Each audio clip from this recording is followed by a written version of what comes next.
मुख्यमंत्री पुष्कर सिंह धामी ने की गन्ना विभाग की समीक्षा बैठक। अधिकारियों को दिए गन्ना उत्पादन और किसानों को समय पर भुगतान करने के निर्देश।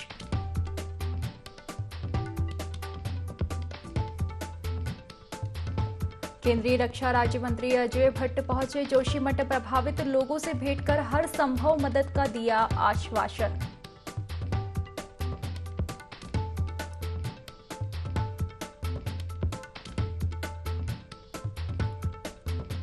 पूर्व मुख्यमंत्री हरीश रावत के नेतृत्व में कांग्रेसियों ने इकबालपुर शुगर मिल पर दिया धरना। गन्ने का खरीद मूल्य तत्काल घोषित करने की मांग।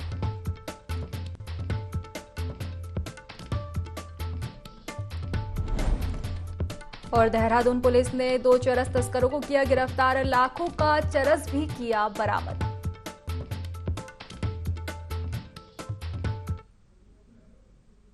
नमस्कार, बहुत बहुत स्वागत है आपका देवभूमि लाइव में और मैं हूं आपके साथ खुशी व्यास। रुक कर लेंगे खबरों की ओर। मुख्यमंत्री पुष्कर सिंह धामी ने सचिवालय में गन्ना विभाग की समीक्षा की, जिसमें गन्ना विकास मंत्री सौरभ बहुगुणा भी शामिल हुए। इस दौरान उन्होंने कहा कि चीनी मिलों की आय बढ़ाने की दिशा में प्रयास किए जाएं। चीनी मिल अपनी आय के संसाधन बढ़ाने एवं आत्मनिर्भरता की ओर बढ़ने का प्रयास करे। सीएम ने निर्देश दिए कि गन्ना किसानों का भुगतान समय पर हो जाए। यहां भी सुनिश्चित किया जाए जो चीनी मिलें लगातार घाटे में चल रही है, इनके कारणों का विश्लेषण किया जाए। गन्ने की हाई वैरायटी के उत्पादन पर अधिक फोकस किया जाए। वहीं गन्ना विकास मंत्री सौरभ बहुगुणा ने कहा कि चीनी मिलों के आधुनिकीकरण की ओर ध्यान दिए जाने की आवश्यकता है।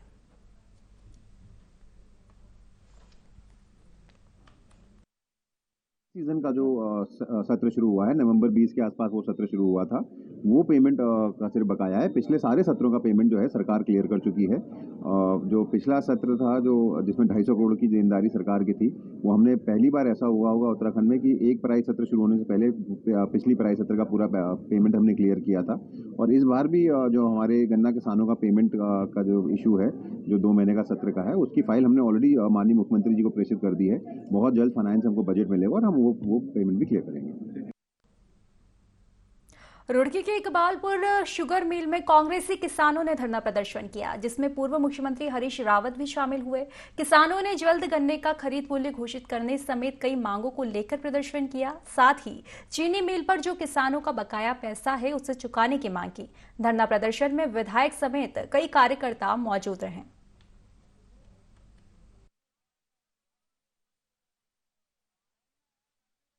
सांकेतिक चेतावनी है इस सरकार को कि भाई इकबालपुर चीनी मिल और वहाँ के किसानों के साथ खिलवाड़ बंद करो। 150 करोड़ रुपए से ज़्यादा किसानों का चीनी मिल पर बकाया है।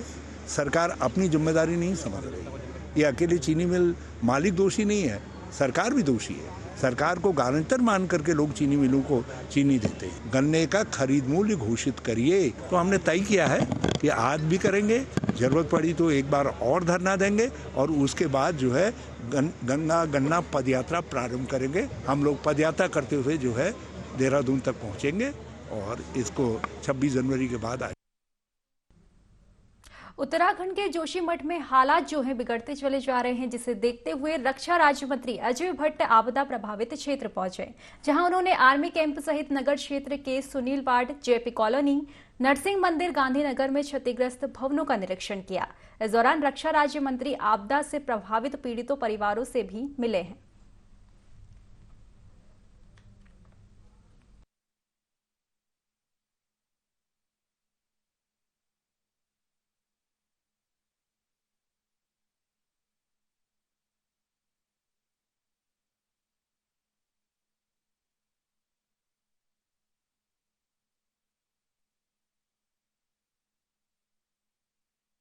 माननीय प्रधानमंत्री जी पल पल की खबर ले रहे हैं।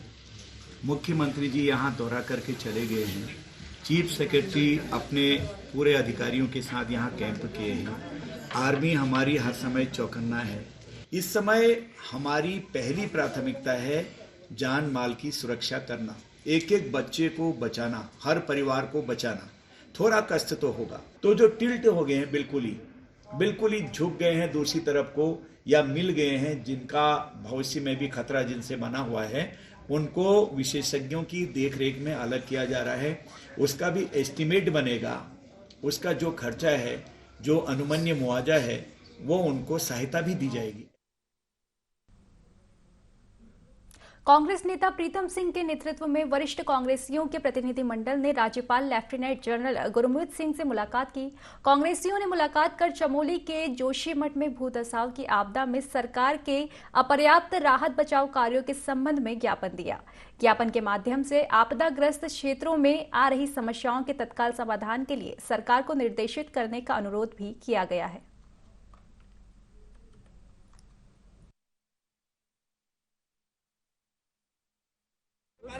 स्पेस कम रहेगा ना।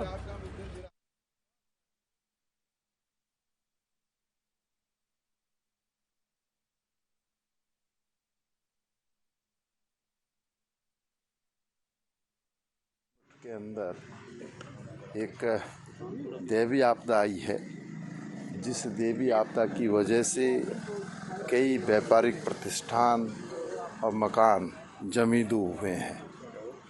मुझे वहाँ जाने का अवसर मिला और मैं कह सकता हूँ कि वहाँ पर लोग जो है धरना प्रदर्शन और मशाल जुलूस निकाल करके अपनी मांगों को सरकार के सम्मुख रख रहे थे। समय रहते हुए सरकार ने उसका संज्ञान नहीं लिया, तो हमने आज महामहिम राज्यपाल को उस परिप्रेक्ष्य में पत्र के माध्यम से अवगत कराया। जिन लोगों के व्यापारिक प्रतिष्ठान और मकान जमींदू हुए हैं, उनको तत्काल प्रभाव से उचित मुआवजा देने का काम सरकार करे। राज्य महिला आयोग की अध्यक्ष कुसुम कंडवाल ने प्रेस कॉन्फ्रेंस की और 1 साल के कार्यों की विस्तार से जानकारी दी। उन्होंने बताया कि महिला उत्पीड़न रोकने के लिए लगातार प्रयास किए जा रहे हैं। साथ ही महिलाओं की शिकायत को गंभीरता से लेने के लिए महिला थाना खोलने का प्रयास किया जा रहा है। इसके अलावा मुख्य धारा से भटकी महिलाओं को समाज से जोड़ने का भी कार्य किया जा रहा है। उत्तराखंड 22 साल हो गए हैं और महिला नीति अभी तक बनी नहीं है। और जब से हम लोगों ने आयोग ने सोचा है कि महिला नीति पहले बननी चाहिए, क्योंकि पहाड़ी राज्य है, पहाड़ी राज्य की भौगोलिक परिस्थितियां अलग अलग हैं, तो उन सब को समावेश करके कि पहाड़ की जो उच्च स्तर पहाड़ की महिलाएं हैं, बीच की हैं और जो प्लेन की हैं, उन महिलाओं की किस प्रकार की नीति होनी चाहिए। हम लगे हैं कि हम 8 मार्च तक कोशिश कर रहे हैं कि ये हमारा ड्राफ्ट बने और जनता के बीच में आए, कोशिश है। देहरादून के अस्पतालों में पिछले 1 सप्ताह से रोजाना मरीजों की संख्या में इजाफा हो रहा है। मौसम में आए अचानक बदलाव के चलते सर्दी, जुकाम, बुखार सहित अन्य मौसमी बीमारी के मरीज अस्पताल पहुंच रहे हैं, जिस पर दून अस्पताल के वरिष्ठ फिजिशियन डॉक्टर नारायणजीत सिंह ने कहना है कि लोगों में कोविड का भी भय बना हुआ है, जबकि कोरोना का कोई भी मरीज नहीं पाया गया। वहीं लोगों को इस मौसम में खासकर खान पान का ध्यान रखना चाहिए। साथ ही पूरे कपड़े पहनने से शरीर का तापमान बराबर बना रहे।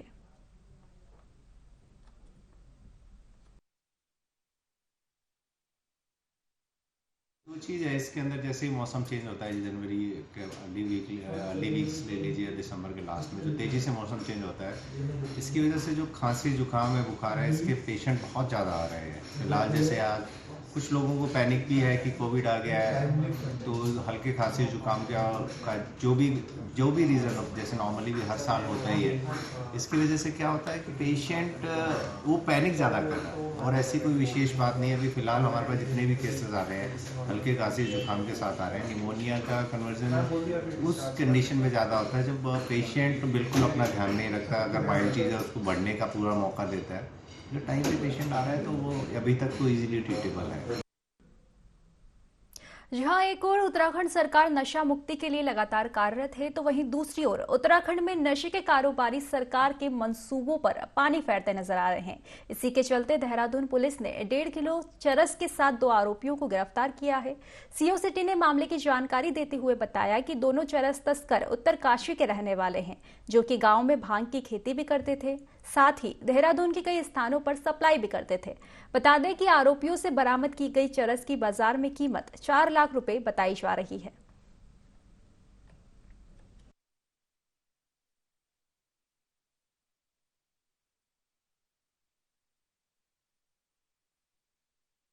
सरकार के द्वारा नशा मुक्त और ड्रग्स फ्री स्टेट बनाने की बात चल रही है।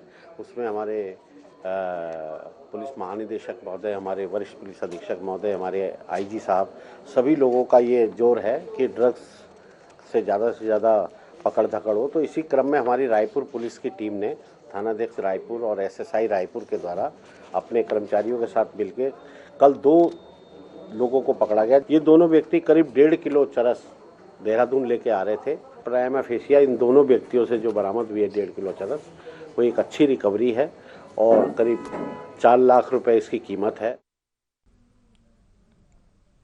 हल्द्वानी में प्रशासन ने 2 महीने पहले हाईकोर्ट के आदेश के बाद मंदिर और मस्जिद से होने वाली ध्वनि प्रदूषण को लेकर एक बैठक की थी, जिसमें तय किया गया था कि सभी धार्मिक गुरु अपने अपने धार्मिक स्थलों से लाउडस्पीकर को निकालेंगे, जिसके लिए धार्मिक गुरुओं ने 1 माह का समय मांगा था।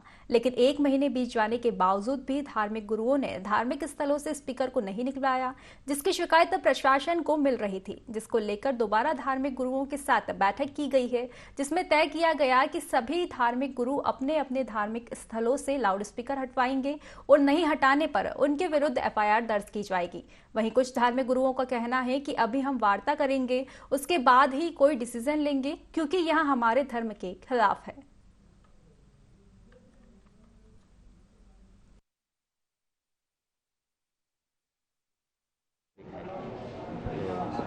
ध्वनि प्रदूषण जो होता है, इससे नुकसानात हैं, उसको हम भी मानते हैं। अगर एक मतलब क्वेश्चन इसमें यह है कि हाई कोर्ट ने जो ये फैसला सुनाया है, तो इसमें कुछ लोग वो होते हैं, जैसे अभी इसके साथ दी थी प्रशासन की जानिब से कि मोबाइल्स वगैरह हैं, कुछ लोगों के पास नहीं होते हैं, तो थोड़ी सी इसमें राहत देना चाहिए थी। इसने तो अगर देखा जाए इन चीज़ों को, तो कहीं अगर बहुत सारे जो धार्मिक स्थल है वहाँ से उतरवाए भी गए हैं और कहा भी गया है उतरवाने के, देखते हैं क्या होता है। इसमें भी मतलब ये बात हुई थी कि जो 50 डेसिबल या 60-70 डेसिबल तक वॉल्यूम रख सकते हैं। ये हमारे इससे पहले जो बैठक हुई थी प्रशासन के द्वारा जो की गई थी, उसमें हमने ये तय कर लिया था कि ठीक है, जब सबके लिए एक नियम है तो हमारे लिए भी हमने उसी दौरान सारे माइक अपने और लाउड स्पीकर हटा दिए थे। और हम ये भी चाहते हैं कि ठीक है, सब अभी भी कई हमारे घर मंदिर के सामने बड़ी बड़ी बिल्डिंग है, वहाँ से आवाज़ टकराती आती, कई लोग भी बजाते हैं, लेकिन उन सब पे एक ही पाबंदी होनी चाहिए कि भाई ना लगाई। ठीक है, प्रशासन ने जो किया है वो ठीक किया है, हम इसका पालन करेंगे, करते रहेंगे। पिछले वर्ष इस संबंध में एक मीटिंग आयोजित की गई थी कोतवाली परिसर में, और उसका अनुपालन भी काफ़ी धार्मिक संस्थाओं ने किया था। कुछ शिकायतें इस बीच में हमें मिली कि कुछ लोगों के यहाँ लाउड स्पीकर बज रहे हैं, ध्वनि प्रदूषण अधिनियम का पालन नहीं किया जा रहा है। इसी संदर्भ में भी यह मीटिंग बुलाई गई थी और इसमें आज सभी लोगों को ये आगाह किया गया है कि यदि वो कोर्ट के नियमों का पालन नहीं करेंगे, जो हमारे एक्ट हैं उनका पालन अगर नहीं करेंगे, उनके खिलाफ वैधानिक कार्रवाई शुरू कर दी। जोशीमठ में मकान धंसने के बाद आसपास के लोग भी दहशत में हैं। मसूरी के लढौर क्षेत्र के भी कई वर्षों से धंस रहा है, लेकिन प्रशासन और सरकार की ओर से इस दिशा में कोई ध्यान नहीं दिया जा रहा है। हालांकि मसूरी के लढौर क्षेत्र की केवल सड़कें ही धंस रही है, लेकिन तलहटी और साउथ रोड पर लगातार पहाड़ का कटान भी किया जा रहा है। कहीं जेसीबी लगाकर सड़क बनाई जा रही है, तो कहीं पर खुदान किया जा रहा है, जिसके कारण भूमि धसाव बढ़ रहा है। वहीं एसडीएम शैलेंद्र नेगी ने मौके पर जाकर निरीक्षण किया और कहा कि इस क्षेत्र की संबंधित विभागों और वैज्ञानिकों से पूरी जांच करवाई जाएगी और जमीन धंसने के कारणों का पता लगाकर उपचार की व्यवस्था की जाएगी। बहुत टाइम से ये दरक रहा है और इस बारे में मैंने बहुत बारी प्रशासन को भी सूचित कराया गया है और बार बार मैं बोलता रहता हूँ सबको, जो जिनका ये स्पेस है उन्हें भी बोलता हूँ, सरकारी लोगों को भी बोलता हूँ। यहाँ पे 2-3 बार लोग देखने भी आए, बस खाली देख के चले जाते हैं। यहाँ पे इस विषय में कोई भी काम नहीं हो रहा है। स्थिति आपके सामने है भाई साहब, ये पूरा दरक रहा है, ये यहाँ से पूरे बाजार को खतरा है। ऐसे ही ये देखो, यहाँ सामने तक ये दरारें आप अगर दिखाएंगे तो यहाँ पूरे सामने तक ये दरारें जो है बहुत इफेक्ट कर रही है। नहीं, लिखित में नहीं करी, मैंने नगर पालिका को सूचित कराया था, मैंने अध्यक्ष जी को भी एक बार इसके बारे में अवगत कराया था, उन्होंने किसी को भेजा भी था यहाँ पे वो कराने के लिए और उन्होंने मेरे को आश्वासन दिया था कि कुछ टाइम में इसमें काम लग जाएगा, लेकिन अभी तक तो कोई काम नहीं लगा। स्थिति यथातथा है। स्वाभाविक तौर पर जब मसूरी में लोग आए और भवन बने तो लंडौर बाजार में सबसे पहले बने। हो सकता है कि लंडौर बाजार जब सबसे पुराना बाजार होने के कारण उस समय जो भवन निर्माण का जो जिस प्रकार से प्रारूप रहा हो, भवन की गुणवत्ता उतना अच्छी ना हो, जिसके कारण आज भवन भी धस रहे हैं। और एक निशिमा होटल के आसपास का जैन मंदिर का हिस्सा जो है और ये जो चौक तक हिस्सा जाता है, ये पूरा का पूरा साउथ रोड की तरफ धस रहा है। जो एक गंभीर विषय है और इसमें जान माल का खतरा है। सरकार को, प्रशासन को, नगर पालिका को इसमें गंभीर रूप से सोचना चाहिए और चेष्टा करनी चाहिए कि जल्द से जल्द इसका उपचार हो। हाँ, मसूरी में जो है कुछ लोगों ने जानकारी दी कि कोई एरिया विशेष जो है वो सिंक हो रहा है, और मैं आया था इधर लंडौर साइड में, तो मैंने देखा तो एक रोड में एक साइड में हल्का सा करीबन जो है 15-20 फीट में लगभग एरिया हल्का सा जो है नीचे हुआ है, और वो लंबी प्रोसेस का पार्ट मुझे लग रहा है, क्योंकि सड़क उसके ऊपर जो बनी हुई है वो यथावत है, लेकिन वो ज़मीन जो है अप डाउन सी दिख रही है। वो मसूरी का सबसे पुराना बाज़ारों में से एक है, और ये बहुत ही गंभीर मामला है कि जो कुछ वहाँ पे बिल्डिंग्स हैं वो बहुत गिरासू भी उसमें कुछ घोषित हैं, और कुछ एरिया उसका लगातार धंसता जा रहा है। और हमने एक जॉइंट कमेटी इसमें अभी हमारे जो इंजीनियर हैं उनकी अध्यक्षता में बनाई है, और जल्दी निरीक्षण करके वो हमें रिपोर्ट देंगे। किसी भी तरह की जनहानि नहीं होने दी जाएगी। कोशिश कर रहे हैं कि वो किस तरीके से उसका ट्रीटमेंट हो सके, क्योंकि वहाँ पे पेयजल लाइन के लिए रोड खुदनी भी प्रस्तावित है, तो अभी पेयजल निगम को भी हम बुला के और किस तरह से उसका ट्रीटमेंट हो सकता है शासन और प्रशासन को भी इसमें अवगत करा रहे हैं। जसपुर में सफाई कर्मचारी अपनी मांगों को लेकर धरने पर बैठे हुए हैं। कर्मचारियों ने नगरपालिका के खिलाफ जमकर नारेबाजी की। सफाई कर्मचारियों की माने तो स्वच्छ भारत मिशन के तहत नगरपालिका द्वारा डोर टू डोर कूड़ा कलेक्शन का ठेका एक ठेकेदार को दिया गया है, तो ठेकेदार की जिम्मेदारी बनती है कि अपने कर्मचारी लगाकर डोर टू डोर कूड़ा कलेक्शन करें। लेकिन प्रदर्शन कर रहे कर्मचारियों को पता चला है कि जो पिछले 5 सालों से नगरपालिका में सफाई का कार्य कर रहे हैं, उन कर्मचारियों से कुछ की लिस्ट बनाकर ठेकेदार द्वारा पेमेंट के लिए नगरपालिका में लगा दी गई है, जिसका विरोध किया जा रहा है। प्रदर्शनकारियों का कहना है कि अगर नगरपालिका द्वारा उन कर्मचारियों का पेमेंट नहीं करा जाता है या उन्हें डोर टू डोर कूड़ा कलेक्शन के लिए रखा जाता है तो उसका पूरा विरोध किया जाएगा, और जब तक हमारी मांग पूरी नहीं होती तब तक धरना जारी रहेगा।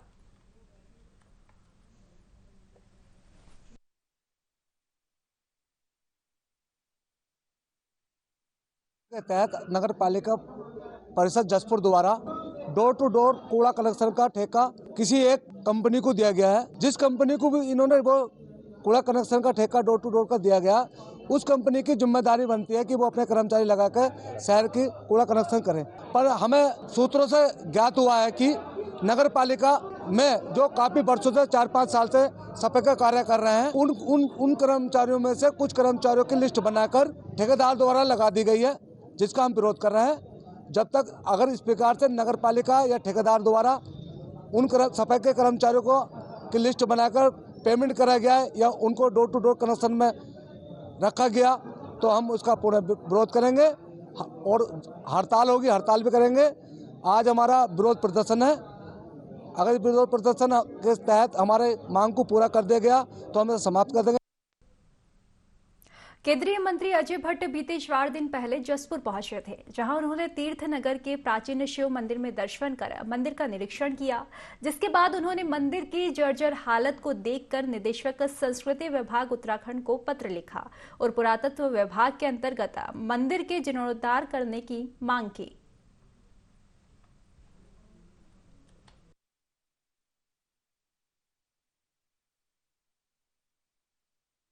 डाम के अंतर्गत तीर्थ नगर मंदिर, शिव मंदिर, बहुत ही पुराना मंदिर है ये, और वहाँ पर जो आकृतियाँ हैं वो सदियों पुरानी है। तो हमने मांग की थी, पहले भी मांग की थी माननीय सांसद महोदय से, वो हमारे पर्यटन मंत्री भी हैं केंद्रीय, कि आप इसका जीर्णोद्धार के लिए कुछ प्रयास करिए।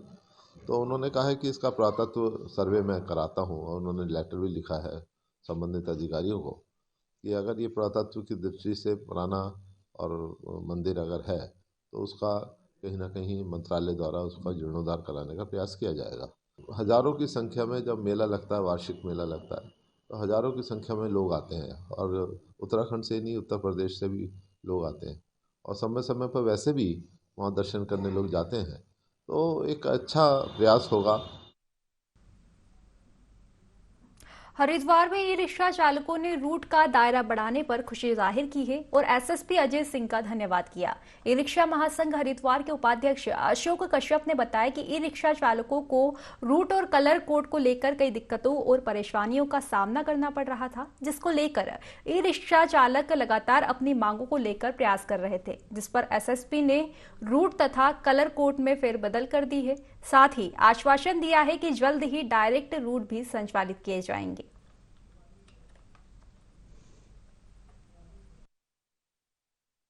बैटरी ई रिक्शा वालों को जो कलर कोड के नाम पे, रूट के नाम पे डिवाइड करा था प्रशासन ने, उसको संज्ञान में डालने के लिए कप्तान साहब से बातचीत हुई थी। कई दिन से हमारी बातचीत चल रही थी, मगर उस पर जो है डिसाइड नहीं हो पा रहा था। तो आज उसी बात को लेके जो है हम कप्तान साहब से मिलने के लिए आए थे, जिसमें कप्तान साहब ने जो है हमारी बात कहने से पहले ही अपनी बात क्लियर कर दी कि भाई हम इन रूटों पर आपकी बात मानने के लिए तैयार हैं। कुछ लोगों को ऐसी जगह रोडों पे जोड़ दिया गया था, वो लोग ना तो रेलवे स्टेशन आ सक रहे थे, ना ही बस अड्डे जा सक रहे थे। तो उसमें छोटे छोटे क्षेत्रों में बांटने के कारण जो है दाल रोटी और रोजगार पे जो है बहुत बड़ा फरहार हो गया था। कप्तान साहब के द्वारा जो हमें संतुष्टि पूर्वक जवाब मिला है वो बहुत ही सराहनीय है। प्रशासन के द्वारा जो है हमें ये तो लिखित में ये पूर्ण रूप से एसएसपी साहब से हमें मोहर मार के ओके हो गया। हरिद्वार में अक्षय ऊर्जा और जल संरक्षण को लेकर 1 दिवसीय प्रशिक्षण रखा गया। किसानों को ट्रेनिंग दी गई कि कैसे वहां अपने खेतों में बिजली की बचत कर खेती कर सकते हैं और आर्थिक लाभ उठा सकते हैं। उन्होंने कहा कि अब ज्यादातर लोग सौर ऊर्जा का महत्व समझ रहे हैं, तो लोग इसका लाभ उठा रहे हैं और फायदा होने की वजह से किसान अब इसका उपयोग खेतों और घरों में करने लगे हैं। किसानों के प्रशिक्षण में विज्ञान सौर मतलब अक्षय ऊर्जा और जल संरक्षण को लेकर चर्चा की गई। इसमें बताया गया कि कृषि में ऊर्जा का क्या महत्व है।